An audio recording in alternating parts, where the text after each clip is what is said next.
Chemistry formula series में हमने 20 फॉर्मूले देख चुके थे। अब 21st फॉर्मूला देखेंगे इंट्रोफी का।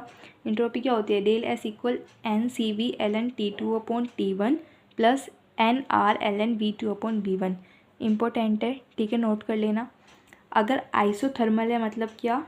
डेल टी ज़ीरो, यानी कि टेम्परेचर चेंज ही नहीं हो रहा, तो डेल एस क्या आ जाएगा? ये तो पूरी पूरी नेगलेक्ट हो जाएगी, बचेगा क्या? ये, यानी कि डेल एस इक्वल आएगा NR ln V2/V1, ठीक है। 22 next formula, second law of thermodynamics क्या होता है? डेल एस यानी कि change in entropy of universe is always positive या फिर ग्रेटर देन ज़ीरो या इक्वल टू ज़ीरो, ठीक है। 23rd formula Gibbs free energy का है। गिब्स फ्री एनर्जी का फॉर्मूला क्या होता है? G equal H minus TS। अब देखो G गिब्स एनर्जी से हम ये पता कर सकते हैं रिएक्शन स्पॉन्टेनियस है या नॉन स्पॉन्टेनियस है। कैसे?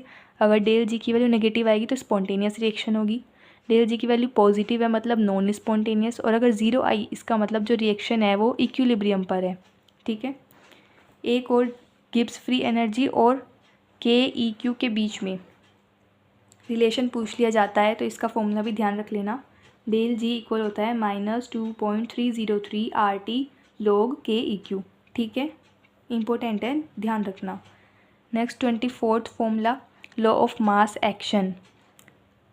इसमें क्या है, हमें ये कोई जनरल इक्वेशन लिख के दे दी, ये स्मॉल लेटर्स में हमारे कोफिशिएंट है, हमें KC की वैल्यू लिखनी है। कैसे लिखेंगे?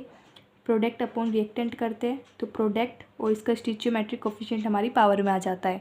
ऐसे ही कैपिटल D और स्मॉल d हमारी पावर बन जाएगी, अपॉन में रिएक्टेंट्स लिख देंगे इसी तरीके से, ठीक है। और अगर KP लिखने के लिए कह रहे हैं तो ये वाला फॉर्मूला यूज़ होगा, और ये वाला तब होगा जब कोई भी एनीवन अगर गैसियस स्टेट में प्रेजेंट है तो ही ये फॉर्मूला अप्लाई होगा, वरना नहीं होगा। तो KP और KC के बीच में एक रिलेशन आ जाता है, KP इक्वल KCRT की power del N। 25th formula है हमारा वेंट ऑफ इक्वेशन। ये तो डायरेक्ट फॉर्मूला है, ध्यान रखना है। लो K2/K1 equal del H upon 2.303 R bracket में 1/T1 माइनस 1/T2, ठीक है। एक इम्पोर्टेंट पॉइंट, अगर रिएक्शन एक्जोथर्मिक है, यहाँ मतलब क्या? डेल एच की वैल्यू नेगेटिव आएगी। अगर एक्जोथर्मिक है तो डेल एच की वैल्यू नेगेटिव आएगी। इस कंडीशन में अगर हम टेम्परेचर को बढ़ाते हैं तो K की वैल्यू घटती है, ये ध्यान रखना है।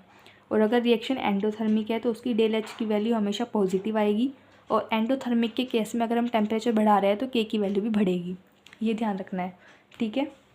I hope you like this series. अगर आपको पसंद आ रही है तो आप मेरे चैनल को ज़रूर सब्सक्राइब कर ले।